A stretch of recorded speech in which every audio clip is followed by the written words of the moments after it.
guy is in fact teaching the dumbest technique that has ever been come up with in the goalkeeper community. Yo guys, today we're going to be checking out what might be the new worst goalkeeper influencer on the planet. His name is AB Goalkeeping. Now, I didn't think anybody could get worse than Mike from Modern Goalkeeping. Hey guys, it's your boy Mike from Modern Goalkeeping. Today I'm going to show you guys how real pros train.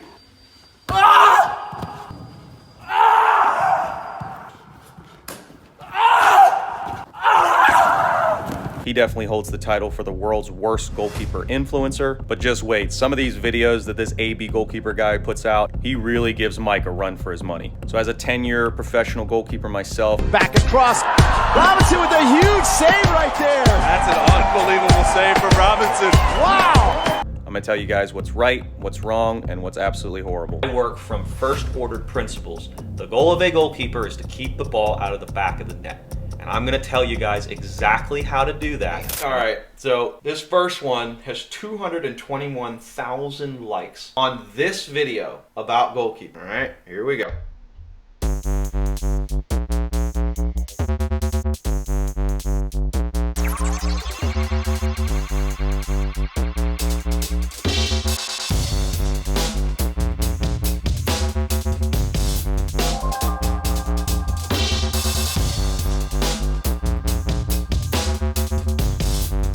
Okay, just want to pause it on what he's saying here is wrong. Well, here's a hint, it's not wrong. Here's the truth, he's describing two completely different situations and scenarios. The first one is called a smother on a cross. It occurs, or you're supposed to do what this guy says is wrong, when a cross is coming in and you can't get to it early and cut it out before it gets to the striker. This is better than just standing up and just waiting for a striker. This is what, 4 yards away, 5 yards away, just blasting it in anywhere on the post. You want to go out with hands first, like this kid is doing, and try and smother, get a hand on that ball. That is easier than just waiting and trying to react, okay? He says this is wrong.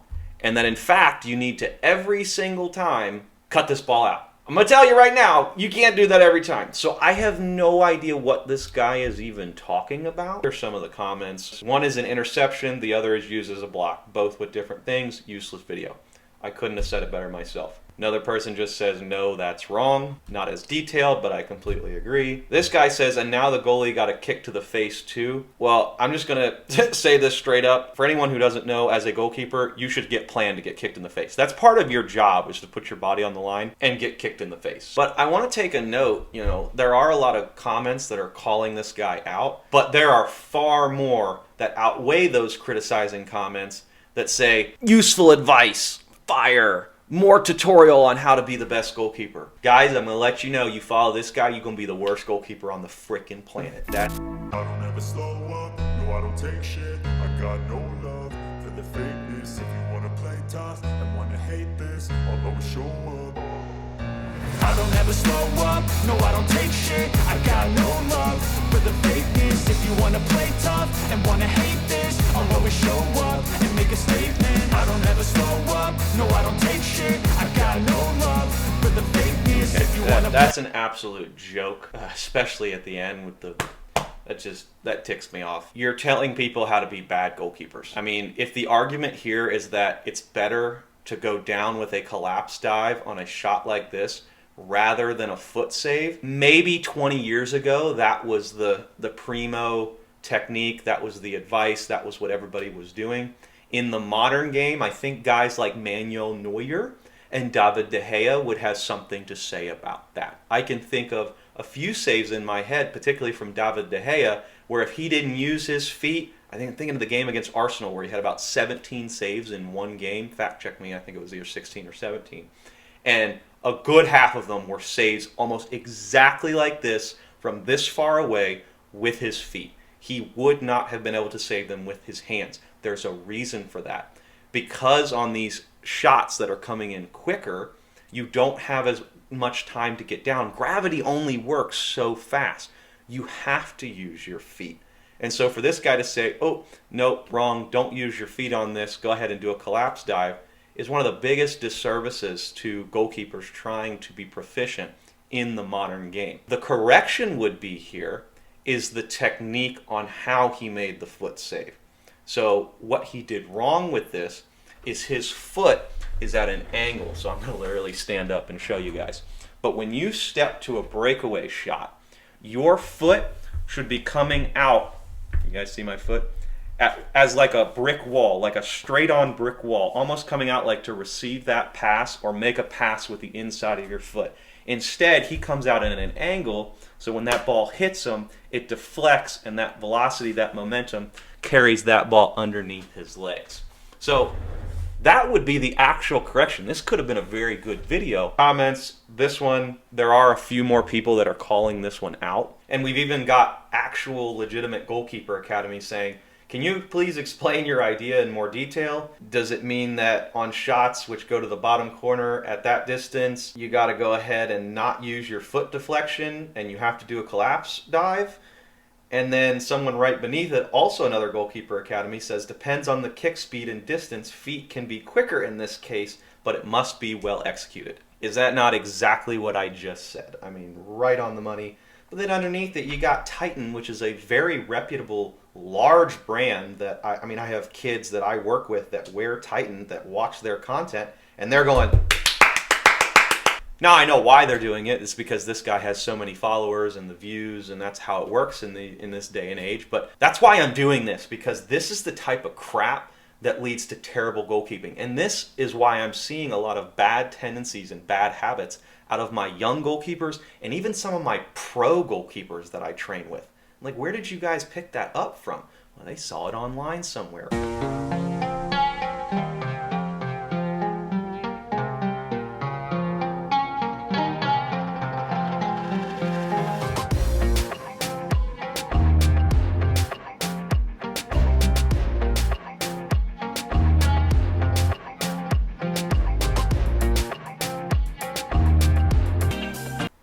So I don't even know what this guy is on about in this clip. I mean, it looks like he literally just totally phoned it in for the camera on the first one, and then on the second one, he just made the save. If I had to guess, what he's trying to extrapolate on is a technique which I would argue is the worst technique you could possibly teach to a goalkeeper.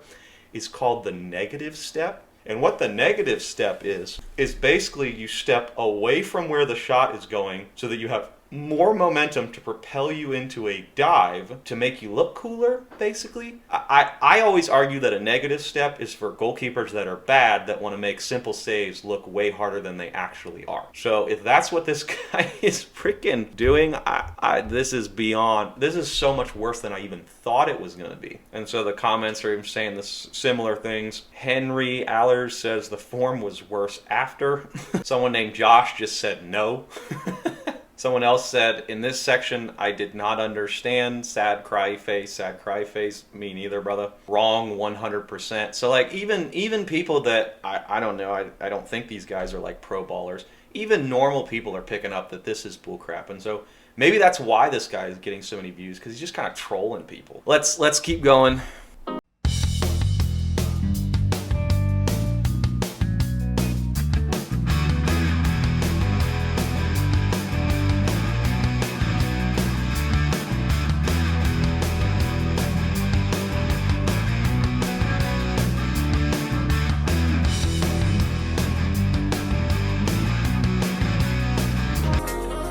Again, I'm super confused what he's even trying to point out here. I guess what he's saying is that you don't want to have as big of a jump set before a low shot. And a jump set, for those of you who don't know, is a very common technique in the higher levels, the professional ranks of goalkeeping, where basically every single time before a shot or before you think a shot is coming, you take a small jump, a small hop to help propel your momentum go in whatever direction you need to for that shot, because a body that's standing still takes a lot more to get going than a body that's already moving, especially if it's directionalized in the way that you want to. So it takes a lot of practice and it takes a lot of work on that timing, but once you get it down, I mean, you start making saves that you wouldn't have otherwise been able to. You can even see it in this comment. This guy says, "I'm sorry for Manuel Neuer." It's like, just like with the kick save in the previous video and with this one, those are all things that one of the greatest goalkeepers, if not arguably the greatest goalkeeper of all time, does on a consistent basis. Foot saves and a huge jump set. So it's like, let's just point out and tell you to do the exact opposite of what one of the best goalkeepers of all time does. That'll work. Hey kid, don't ever let them get inside your head. They'll tell you what to do in life instead of everything you know that you could get. Don't let them guide your life towards regret. I'll fight for what I love with every breath. Like, I can't even tell the difference between these videos. Like, I think, again, he's just saying you need to start a little bit lower in order to make this save. And, like, watching it again, like, yeah, he sets a little bit lower, but the shot is literally exactly the same, and he just starts his dive earlier, so he's more in front of it rather than behind it. So I don't know why what height you're standing at matters, especially when you don't know where the shot is coming in at. I mean, the general rule of thumb is you always want to stand in a balanced, comfortable position, and it should be the same every single time, no matter where that ball is on the field, unless it's a breakaway or that ball is within 4 or 5 yards of you and you're doing some kind of a smother or a quick reaction save, in which case, yes, you probably want to get slightly lower, because if you're on some kind of a breakaway or it's a quick moving striker, they're going to have a harder time going high than low. That is the only time I would recommend getting lower rather than higher. I mean, what happens if the ball gets struck high? Well, then you're too low to get up high enough. Let's see what the commenters picked out on this one. Literally did the same thing, just a slower shot, but still people commenting and saying good job. And that's a problem. You come up? There you go. Sorry, it's the next day. Couldn't get all to it in one day. Got our little buddy here to help finish us out with this review. He's leaving though because I was yelling too loud. All right, so this is the only clip that kind of touches on actual decent goalkeeping advice. However, he completely misses the mark when he actually talks about the solution for this. So let's go ahead and watch.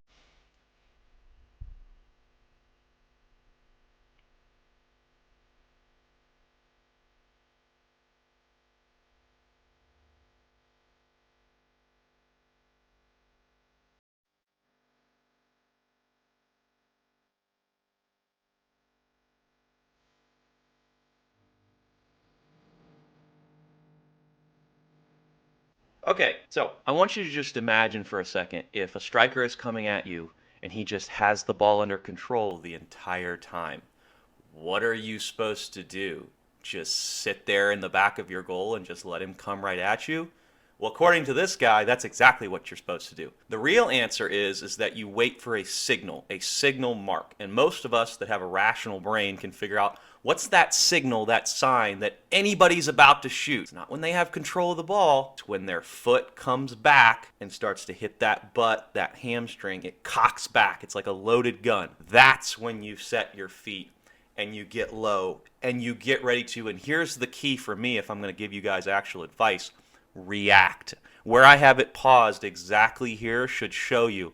Look what he's doing. He ain't reacting at all. He has a habit of, after training for so many years and so many times with this guy or whoever, he's just going to get that. It's either called a K save or a star save.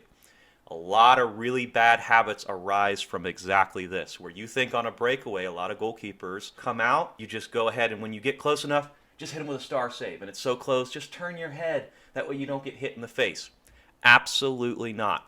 Professional goalkeepers, the best goalkeepers, they still react in this situation, okay? And so I kind of touched on it with the foot save earlier on in the video, but with this one in particular, you have to react to that ball. Your eyes have to be open, and you're looking where that guy's shooting it, and you're just sticking your foot exactly where you think that ball's going to end up, and particularly making that good, solid brick wall. Your foot's not angled or anything like that. And then most importantly is you just keep those legs closed as best you can, especially when you're in the middle of the goal like this. You can afford to spread a little bit more when you're at a tighter angle, But for here, when when the striker's just coming right down the middle of your goal, you've got to keep that space between those legs very, very tight and very, very small. This is key. This is where he really messed up.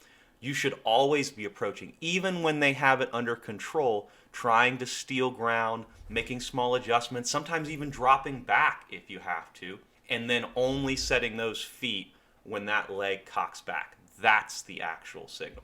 We've got a bit of a discussion here in the comments. One person says, or you could have used the K-block.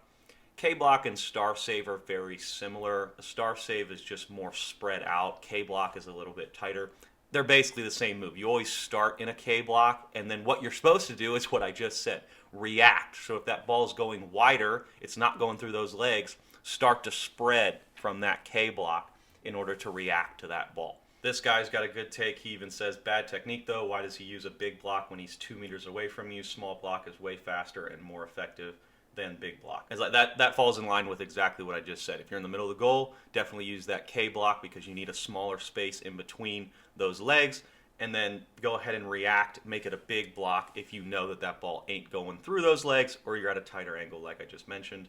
And then unfortunately you see guys like this, and this is why I'm making this video. I'm not even a goalkeeper, but he explained that so well that I bought some goalie gloves. It's like, this is why this guy does this probably, because he's making money. It's all about money at the end of the day.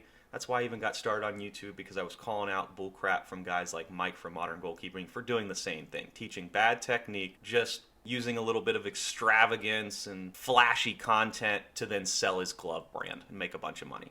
Guy just says it's the same. I mean, it basically is. He really doesn't do anything different in this follow-up. Like, it just it just doesn't go through his legs. Like, that's the only difference.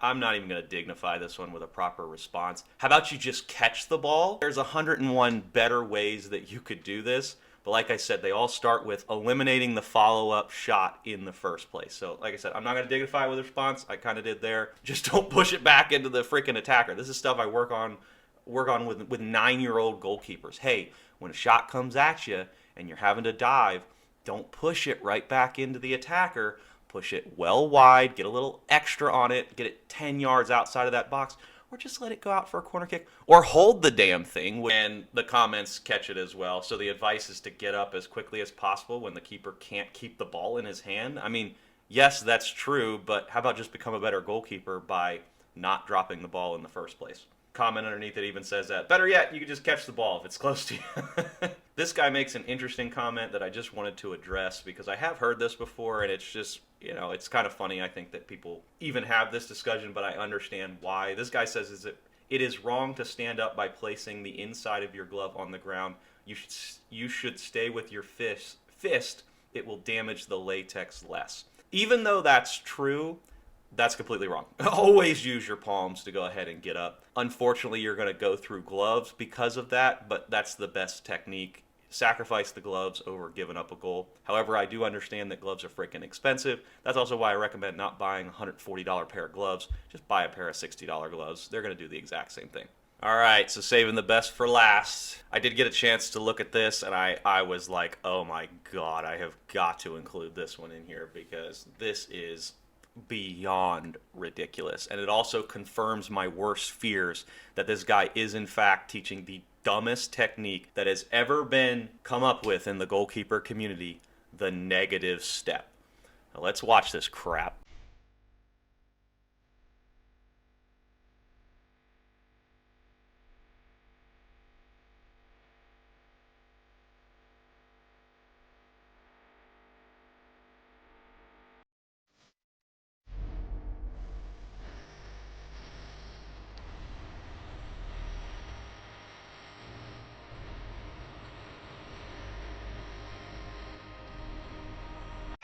Here's the idea. In goalkeeping, because of the high pressure and because of how perfect you have to be in order to give your team the best chance to succeed, you need to eliminate as many steps as humanly possible and make it as simple as possible to get to that ball. So let's use our brain a little bit here. Do we think that stepping away from the ball just to gather a little bit of momentum is key here to making a save? Absolutely not should be your answer. There are 100 different ways that you can start to generate momentum without having to move the exact opposite way of that damn ball. One of which is a jump set, which I've already covered, which this guy apparently hates. I'm just going to reiterate that this move is only used by goalkeepers who are bad that want to make easy saves look more impressive. Never, ever, ever, ever, ever, ever, ever do this. You always want to start moving towards that ball as soon as you ID where it's going to end up in the back of your net, because that gives you more time to react, adjust your body, and make a better save. If you're worried about moving away from it just so that you can get a good little extra bounce and jump, you're thinking about all the wrong things as a goalkeeper, because at the end of the day, it's not about diving and making it flashy. I tell my young goalkeepers and my MLS goalkeepers all the time, if you don't have to dive and you can make this save simple, do it that way every single time, because then you're not adding all these extra movements and complications to the situation that could lead to an error, which in our case is almost always a goal. And then that means that we're in a bad position. We might lose the game and everything else that comes with it. So that's my take. Hopefully I gave you a little bit of information to actually go off of and improve as a goalkeeper. And I've exposed some of this horrible goalkeeper advice that's out there, just freely available and getting all kinds of love and attention for, I would say, for all the wrong reasons. So till next time, guys, I'll see you later. Peace.